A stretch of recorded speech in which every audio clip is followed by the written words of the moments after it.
Привет-привет! Меня зовут Людмила, и вы на моем канале Людмила Шпакова в потоке. Сегодняшний наш разбор называется так: что он решил по поводу вас? Загадывайте, пожалуйста, ваших мужчин, с которыми у вас, может быть, есть какое-то недопонимание, может быть, вы находитесь в ссоре, в молчанке, и, пожалуйста, загадывайте позицию. Да? Значит, мы с вами сделаем сигнификацию вашей ситуации. Что между вами сейчас происходит? Что вообще в целом между вами? Я сейчас немножечко стол так сдвину, да, чтобы перед вами все ровно лежало. Вот. Значит, посмотрим, да, что же между вами произошло, что между вами происходит.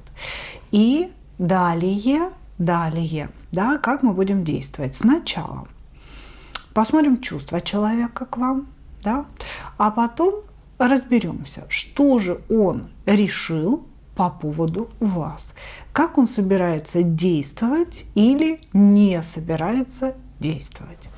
Ну и начинаем двигаться вперед. Да? Двоечки, троечки идут в ожидание.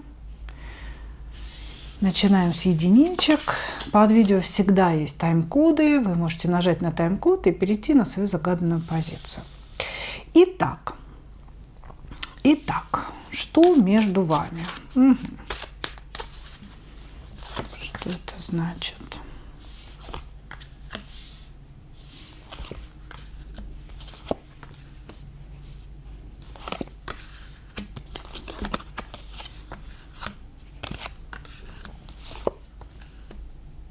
Угу. Так, здесь какая-то давнишняя история на самом деле. Человек из прошлого, который вернулся в вашу жизнь. Вы могли бы быть женой этого человека, но вы ею не стали. Вполне может быть, когда-то с этим мужчиной вы были в отношениях серьезных, собирались за него замуж, но что-то пошло не так или у вас, или у него. И сейчас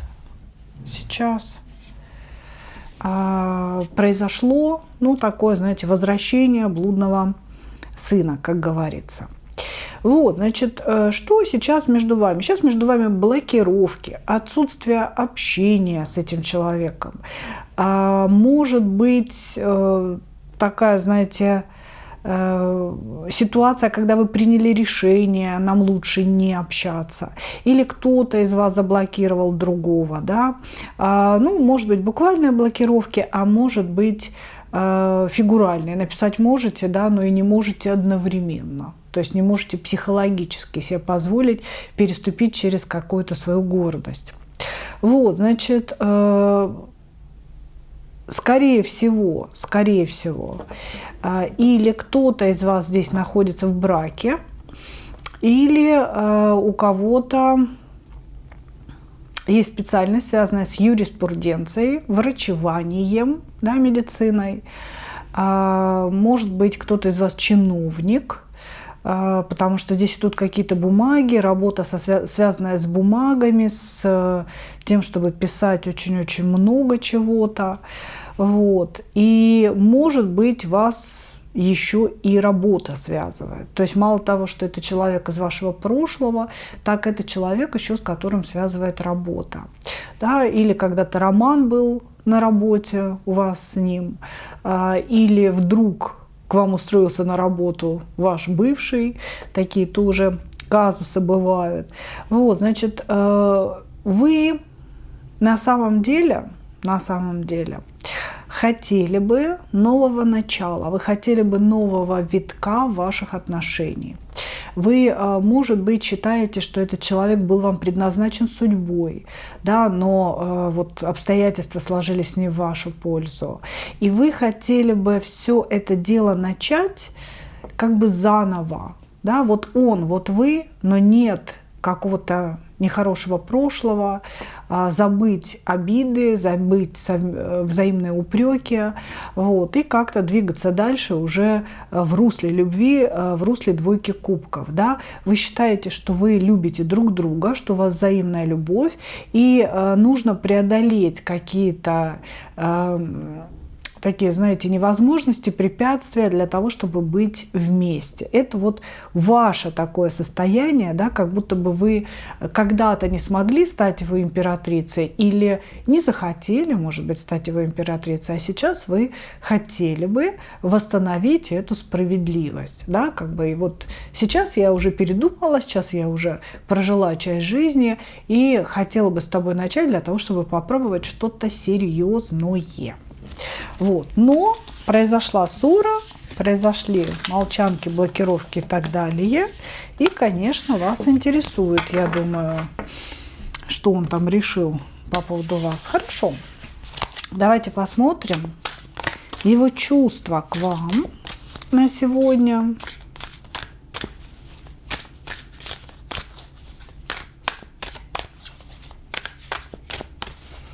Его чувства к вам на сегодня.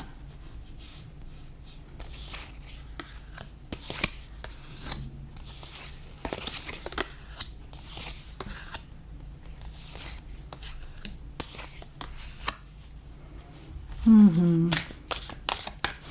Здесь человек пытается думать, то есть он находится в состоянии размышления на тему этих чувств. Он взял себя в руки и пытается проанализировать, что же у него к вам на самом деле. Потому что вот до вот этого момента вашей ссоры, до момента его анализа, он был уверен, что он вас безумно любит. То есть этот человек считал, что вы его семья, вы его дом, вы его счастье, вы его единственная любовь навсегда, вот, и на все времена. Но вот некая ситуация между вами сделала ему очень больно. Может быть, вы его проигнорировали, может быть, вы ему что-то высказали, а может быть, у вас на самом деле все хорошо. Да? Вот он вернулся в вашу жизнь и увидел, что у вас в целом все на своих местах. Вы находитесь в солнышке, вы находитесь в радости и в счастье, и вам это нафиг и не нужно все. И это его как бы остановило. То есть некая ситуация между вами сделала человеку очень больно. И остановила его в его чувствовании. Да? То есть он чувствовал, что любит вас, считал, что вы единственная любовь в его жизни, но эта ситуация как будто бы заставила его задуматься на тему своих собственных чувств. А действительно ли ты любишь эту женщину? Может быть, вы ему сказали: слушай, ну окей, да, мы оба с тобой не свободны, давай разводись, я тоже разведусь и будем вместе. И он задумался над тем, а достаточно ли он вас любит для таких поступков? Такое тоже может быть. А то, знаете, как бы люди склонны находиться в определенных иллюзиях, да, я ее люблю, я одержим какой-то страстью. А когда дело доходит до дела, да, ну окей, любишь, давай, приезжай в мой город, покупай жилье, приглашай меня, я приду. Да, мужчина такой: о, так, блин, а люблю ли я? А может, я и не люблю? Ну, здесь вот какая-то такая история, понимаете? То есть он сейчас находится в размышлениях. Так ли сильно он вас любит, как ему казалось? Мужчина считает, что вы его обидели, не приняв его проявление к себе. Он говорит о том, что он показывал вам свою любовь, он ее как бы предъявлял, он ее принес к вашим ногам. Он действительно чувствовал себя очень влюбленным, одержимым вами, ему хотелось страсти, ему хотелось любви. Короче говоря, такое ощущение, что ваш бывший где-то хорошенько погулял, пошлялся, остался ни с чем, и вдруг осознал, что вы тот самый прекрасный источник любви, который может сделать его счастливым. Вот он вернулся с места в карьер, как-то на вас напрыгнул со своими предложениями, а вы ему сказали: слушай, парень, у меня все и без тебя здесь нормально, да, как бы ты давай там, давай, где гулял, туда иди. Вот здесь с вашей стороны было неприятие его проявлений, и он очень обижен.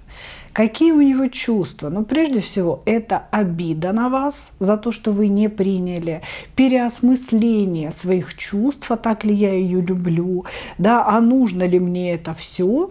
Вот. И он здесь как-то старается успокоиться от обиды, успокоиться от вот этих бушующих эмоций внутри него.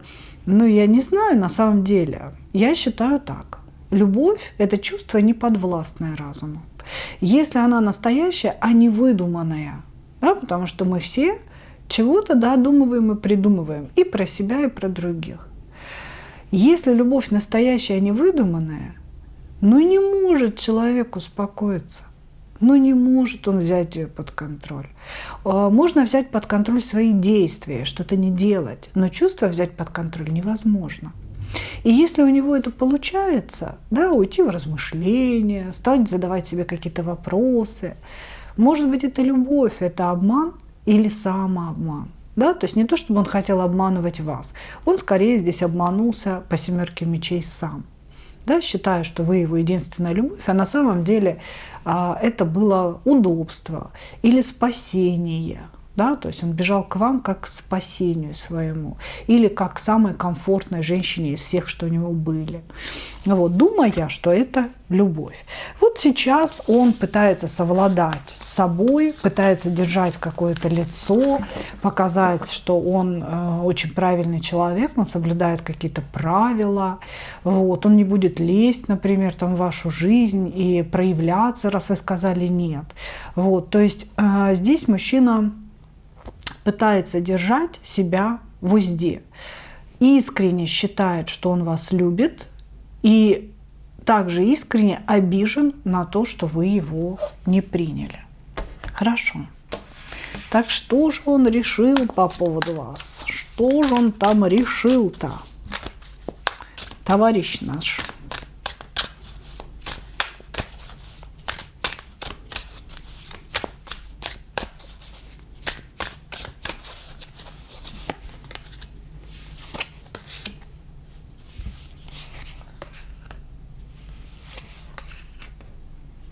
Слушайте, вы знаете, на самом деле он не особо здесь что-то решает по поводу вас.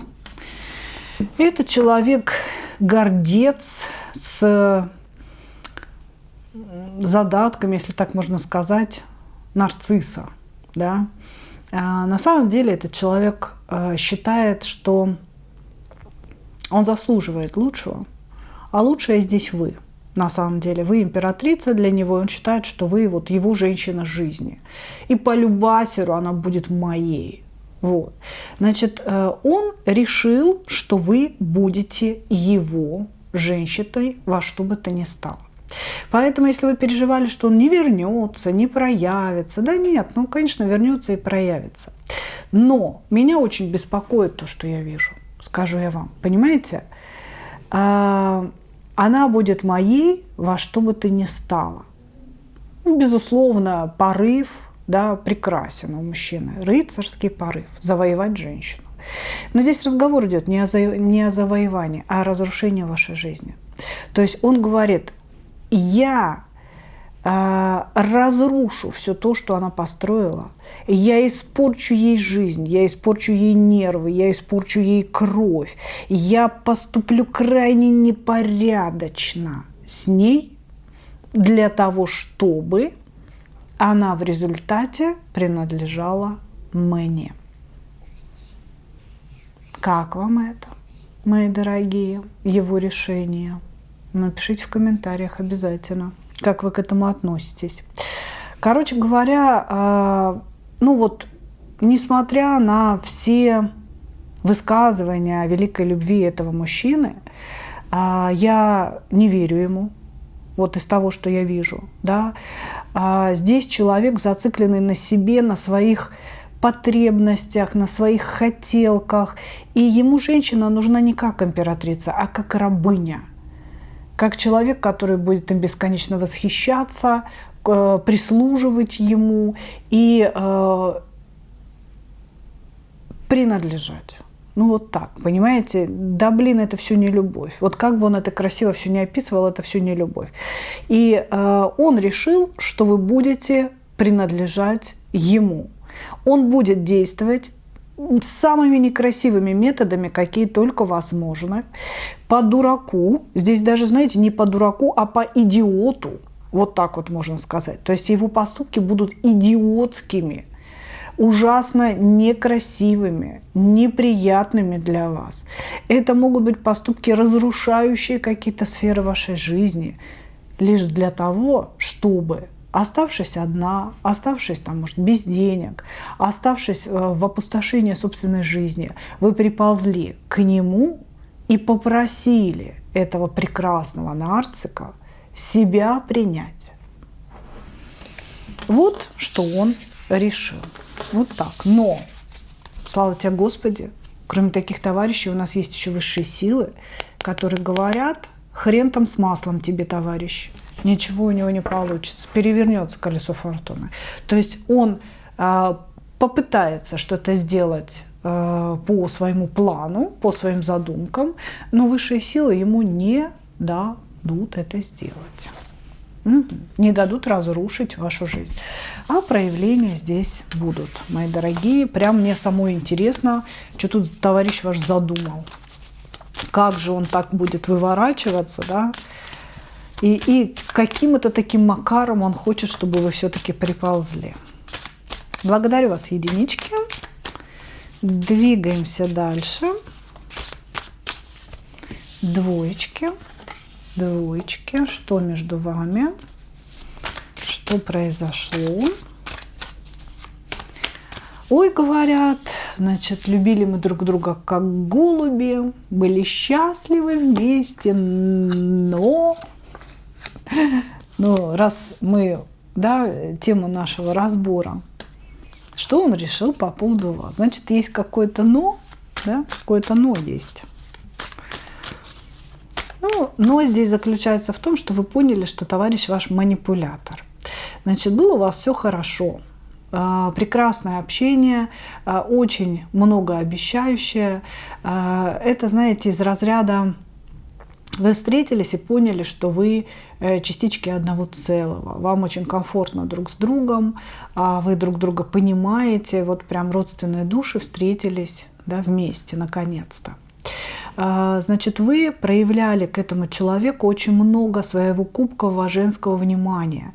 Он разбудил в вас вашу кубковую королеву. То есть вы очень такая чувствительная, очень доверчивая, очень ранимая, очень внимательная к чужим проблемам девушка. И когда он, скажем так, или с вами знакомился, или взаимодействие какое-то происходило, вы всячески ему показывали свою нежность, свое внимание к его проблемам, к его заботам каким-то, то есть свои кубки, свои чувства, романтичность свою. Вы ему показывали, может, вы ему писали стихи, или какие-то рассказы в его честь, или музыку в его честь написали, картины, опять же, Вот, значит, вы проявлялись как кубковая королева, полностью сняв все свои защиты. У вас в вашей жизни было очень много негативного опыта именно из-за вашей доверчивости, из-за вашей доброты. К сожалению, наш мир устроен таким образом, что доброта очень часто наказуема обманом. Нужно держать все время ухо востро, не быть слишком доверчивой, не быть слишком доброй для кого-то. Иначе вот такие товарищи могут этим воспользоваться. Я так думаю, что он не преминул этим воспользоваться по магу, то есть вы сняли все свои защиты, рассупонив свое сердце, кинулись к нему, давай любить друг друга, мы родственные души и так далее, а он начал манипулировать, начал, скажем так, может быть, это было горячо-холодно, игнорировать вас стал, потребовал у вас денег, потребовал денег, или что-то еще, то есть здесь, как говорится, на ваших чистейших кубковых намерениях вдруг вылезла такая грубая манипуляция человека, которую вы увидели. Вы увидели, что он вами манипулирует. Может быть, это действительно была просьба какая-то. Так, и откуда здесь у нас блок возник? Ага. Здесь, знаете, как интересно получилось. Мужчина считал себя хозяином положения. И здесь мужчина может быть человеком таким, знаете, звездным, может быть, он популярный, может быть, он очень талантливый человек.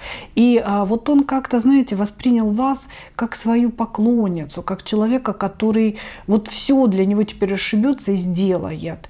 И он начал манипулировать именно вот этой вашей, знаете, добротой, вот этой способностью отдавать.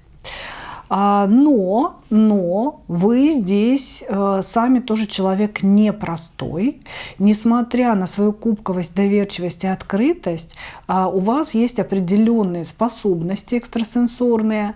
Да, вы считываете ситуацию, вы ее чувствуете, и вы увидели манипуляцию человека. Вы на нее не повелись. Вы его как бы вывели на чистую воду. Здесь был какой-то разговор, когда вы человеку что-то неприятное для него сказали. Или, допустим, если он попросил денег, вы сказали: слушай, я как бы не из тех, кто дает деньги, любовь любовью, деньги отдельно, да? Или вы его спросили, не мошенник ли он, ну, к примеру. Да, разное могло быть. Или если вы вместе работаете, и вот он, допустим, какая-то звезда, а вы работаете в этом же учреждении, может быть, вы педагог, может быть, вы ну, какой-то, знаете, технический персонал. Вот, вы ему, вот вы его как-то осекли. Понимаете? То есть он попытался выпендриться, а вы его как-то осекли и показали, что вы тоже не пальцем деланы. Понимаете, что вы чувствуете его, что вы знаете его намерения. Вот вы ему показали собственную звезду. Здесь, знаете, как бы две звездочки такие встретились, да, и вот так вот пузиками ударились друг от друга. Вот. И произошел блок. Здесь отсутствует общение абсолютно. Человек, даже если работает с вами, он просто проходит совершенно непроницаемым лицом. Он вас не знает, как будто бы. Вот. Если это общение в интернете, то здесь полностью прекращено все, и у вас возникает ощущение, что это как бы навсегда. Хорошо. Что этот человек к вам чувствует?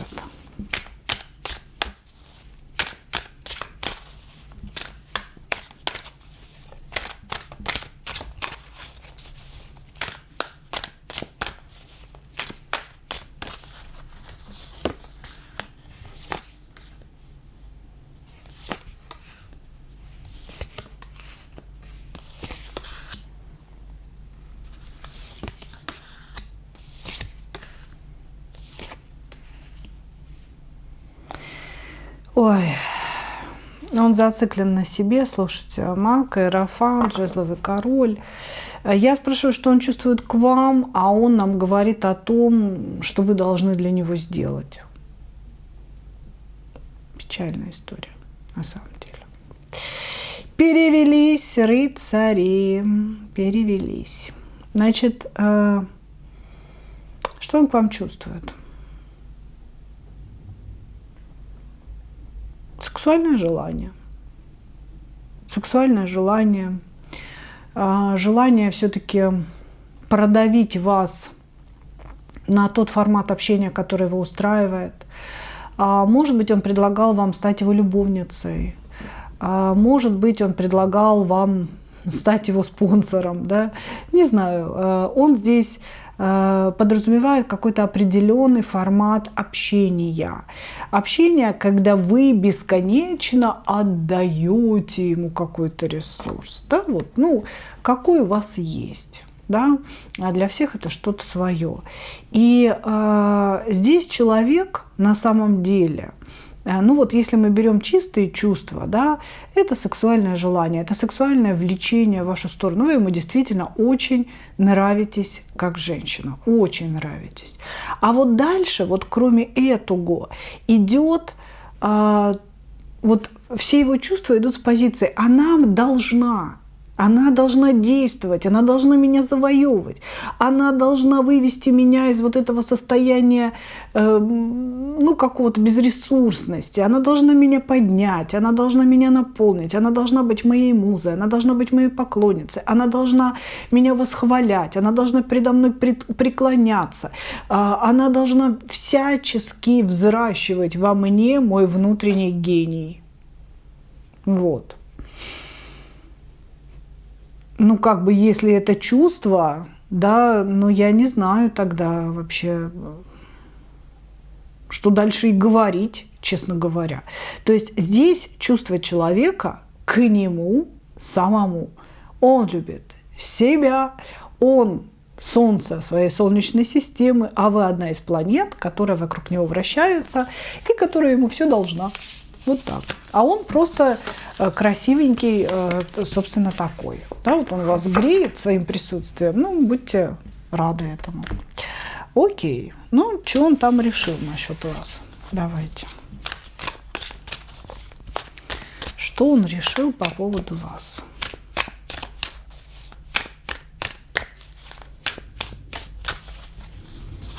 Что он решил по поводу вас? Не знает он, что делать на самом деле. Хочется проманипулировать. Как, он не знает. Потому что он поставил точки. Он говорит, я ж поставил точки. Может, он вас заблокировал. Может быть, действительно ходит с таким лицом, я вас не знаю, мадемуазель Куку. Короче говоря, здесь мужчине очень хочется проманипулировать, очень хочется взять ситуацию в свои руки. Не знает как. Не знает как, потому что не ожидал наткнуться на ваше сопротивление. Он думал, что с вами работают те же механизмы, что и с другими. Чувство вины, жалость, стыда, чувства. С вами что-то не сработало. Да, то есть он вас окрестил чистой кубковой королевой и не подозревал, что там мечи вылезут, да, и что у вас есть особая чувствительность. Он не знает, что ему с вами делать. Он хочет взаимодействия по магу, он хочет, чтобы между вами продолжались какие-то отношения, но только на его условиях, по его правилам, тогда и так, как он захочет. А если вы все-таки не захотите, тогда он будет сидеть в холоде и в мечах. Угу. Вы знаете, на самом деле здесь очень пустой человек, который боится собственной пустоты. И он все время ищет вот этого поклонения себе для того, чтобы закрыть эту дыру. Дыру он свою никак не закроет. Мы не можем закрыть свои дыры другими людьми. Да, мы должны сами находить свою энергию, свое подключение к космосу для того, чтобы наполняться. Вот. Здесь человек чистый энергетический вампир. Это прям 100% однозначно. И по сути, он хочет, чтобы вы пришли, а ему ничего для этого не пришлось делать. Вот он что решил по поводу вас? Ему хочется вами управлять, ему хочется вами манипулировать и на своих условиях с вами взаимодействовать. По-другому он не будет взаимодействовать. Вот. А еще ему хочется ничего не делать, а чтобы вы сами все сделали, растеклись по древу для того, чтобы он был счастлив, чтобы ему было хорошо. Вот что он решил. Действий с его стороны я никаких не вижу, потому что здесь у нас, король, который сидит, король солнца, который сидит, ждет, когда вы начнете действовать, понимаете? Когда вы согласитесь с его условиями, когда вы что-то для него сделаете. Поэтому, в ближайшее время каких-то действий, каких-то намерений я не вижу. Хочу, чтобы все было по-моему, и ножкой так топ. И все на этом. Пусть она делает все, по-моему. Все. Как-то так. Такая незрелая позиция зазвездившегося звездуна. Благодарю вас Двигаемся дальше.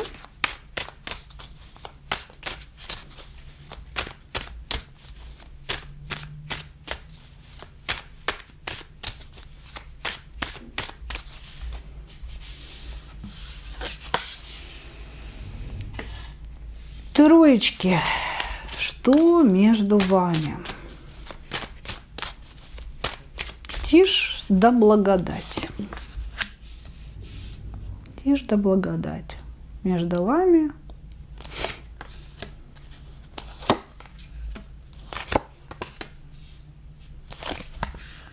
Да, я ушел, вернусь не скоро, да, называется.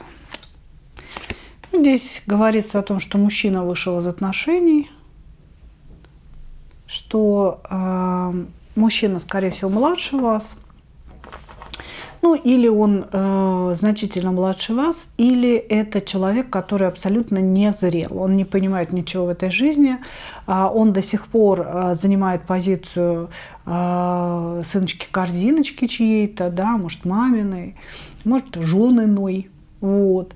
Мужчина, который не берет ни за что ответственность, слушайте, ну паж жезлов и шут дурак, ну прям отличные характеристики на мужчину.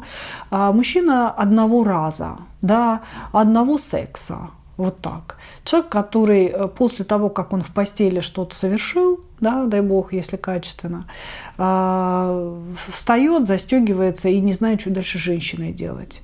Да, что там, Господи, только не разговаривать с ней, Боже, а что дальше? Ведь я получил то, что хотел, что дальше-то? Вот, и убегает, конечно. Вот, значит, он не умеет абсолютно строить отношения, он не умеет общаться, он всегда ведет себя как маленький ребенок. Если вы приготовили какое-то угощение, да, то он может никого не ждать. Ну, например, там вы где-то в компании или еще что-то, или вдвоем. Ну, то есть он вас ждать не будет, он садится, начинает кушать, он начинает как-то, знаете, самые вкусные кусочки себе забирать. То есть он всегда считает, что он ребенок, и ему полагается все самое лучшее. Может быть, вот вы конкретный момент такой замечали за ним, да, не зря же он вышел из потока мне в голову. Вот.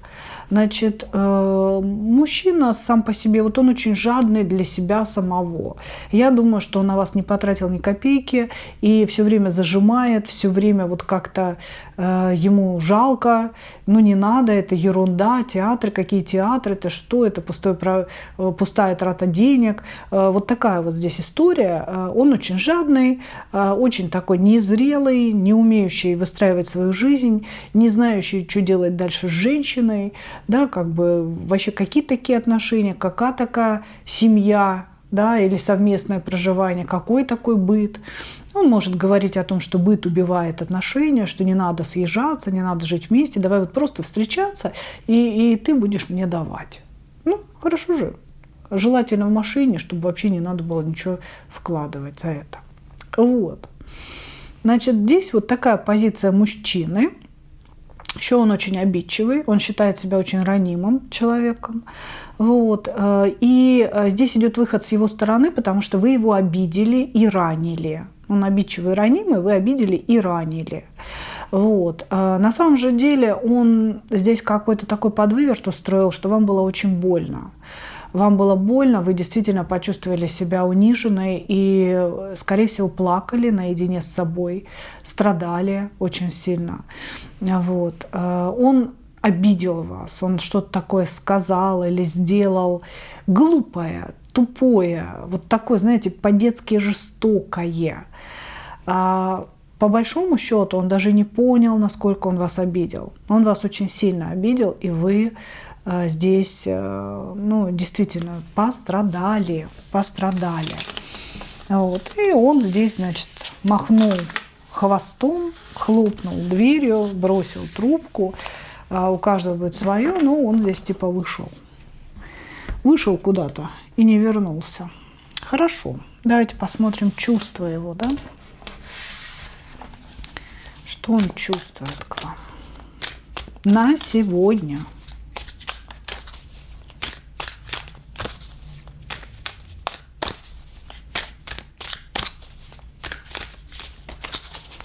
Что он чувствует к вам? Угу.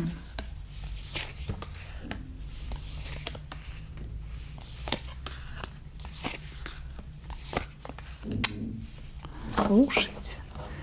Знаете, это как выглядит: «Будь ты проклята, женщина! Ты разорвала мое сердце и привязала меня к себе». Ну, он влюблен.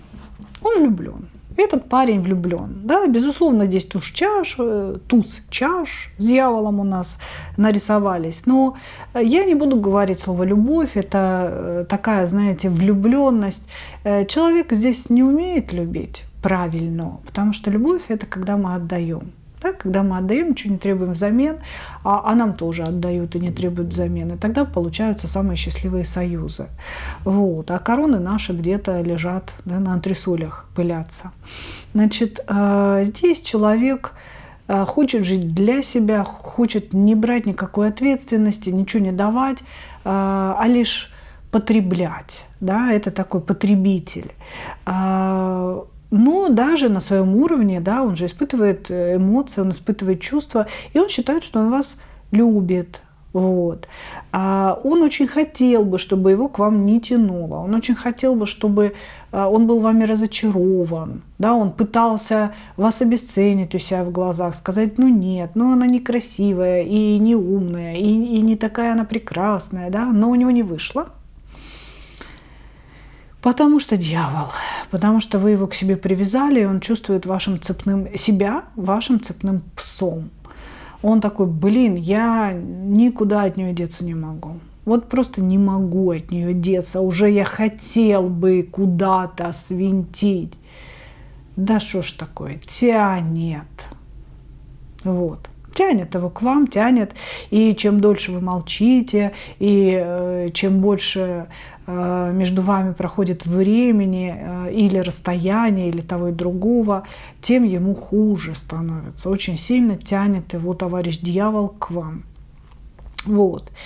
И влюблен по собственному желанию. Здесь практически ежедневные потуги на то, чтобы проявиться к вам, да, то есть как бы написать, не написать, приехать, не приехать, как-то и появиться перед ее очами или нет. Вот у него постоянно дергание, то я это делаю, то я себя ограничиваю, да, 8 жезлов, 8 мечей.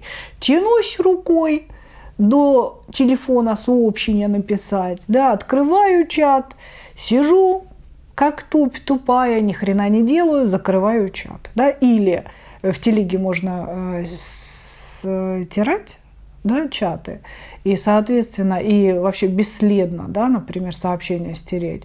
С вечера написал или ночью там его что-то там кольнуло в сердце, да, стрела Амура, и он, значит, написал вам сообщение, а с утра проснулся в ужасе от того, что он вам написал, и сам же стер, да, пока вы не прочитали. Ну, то есть здесь вот такие события могут происходить, потому что его дергает не по-детски, написать, не написать, проявиться, не проявиться, сделать, не сделать, приехать, не приехать. То есть это прям постоянная история, он себя прям цепями держит, чтобы этого не сделать.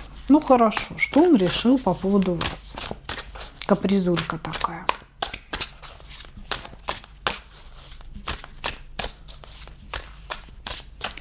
Что он решил по поводу вас?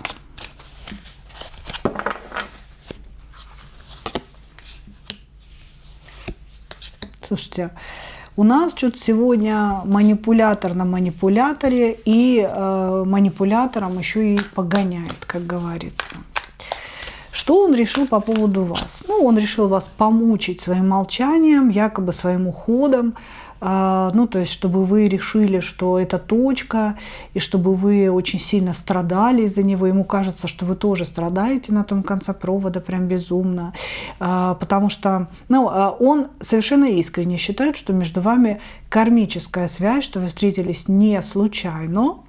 Вот, и что вы не можете друг от друга как-то вот оторваться и пропасть насовсем, как бы там каждый из вас не пытался. Вот, значит, и он здесь манипулирует молчанием, манипулирует ограничениями, которые он на вас наложил.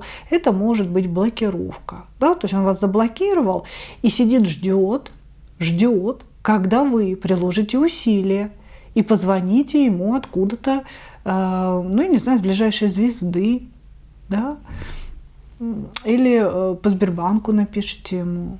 Ну вот как-то так вот. Он что-то такого ждет от вас, каких поступков. Настоящих таких мужских поступков от женщины он ждет. Вот, значит, пока в ближайшее время он будет манипулировать этим молчанием, он будет держать вас в ограничениях каких-то, веруя, ну, то есть сам он ждет, он сидит на заваленке и ждет, когда она напишет, когда она найдет способ написать. Вот, значит, и дальше что будет? Он уверен, что вы любите его и что ему надо поддерживать вот эту вот образ жертвы. Вот, что ему надо поддерживать перед вами. Что обязательно нужно поддерживать образ жертвы, и вы от этого вы еще будете его любить сильнее. Нет, ну окей. Если она не будет действовать, он уверен просто, что вы будете действовать так или иначе. Если она не будет действовать, тогда что? Ну, тогда он вам напишет.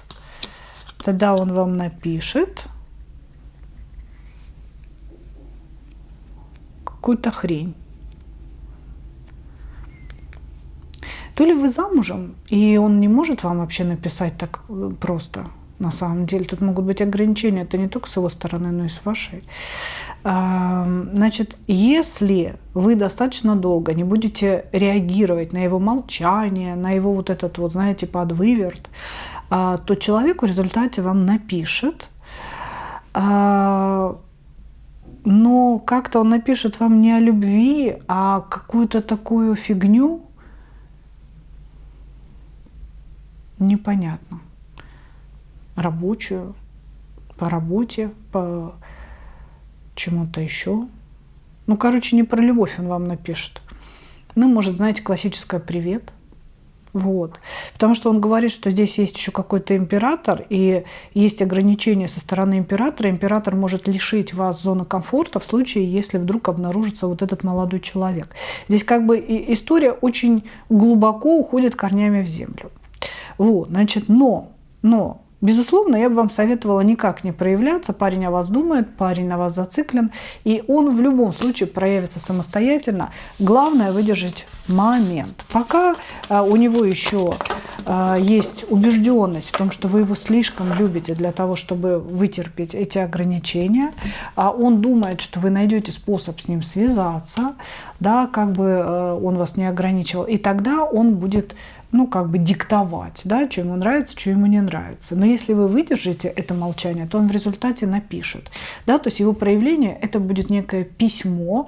Но, как нам сказал поток, да, как бы письмо ни о чем. Ни о чем такое письмо. Ну вот, такая ситуация, мои дорогие.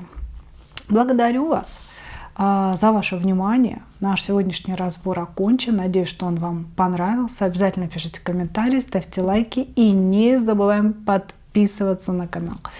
Благодарю вас еще раз. И, как обычно, хочу пожелать вам только одного. Встретить свою настоящую любовь и не потерять в ней себя. Ну, а мы с вами увидимся в следующих видео. Пока-пока.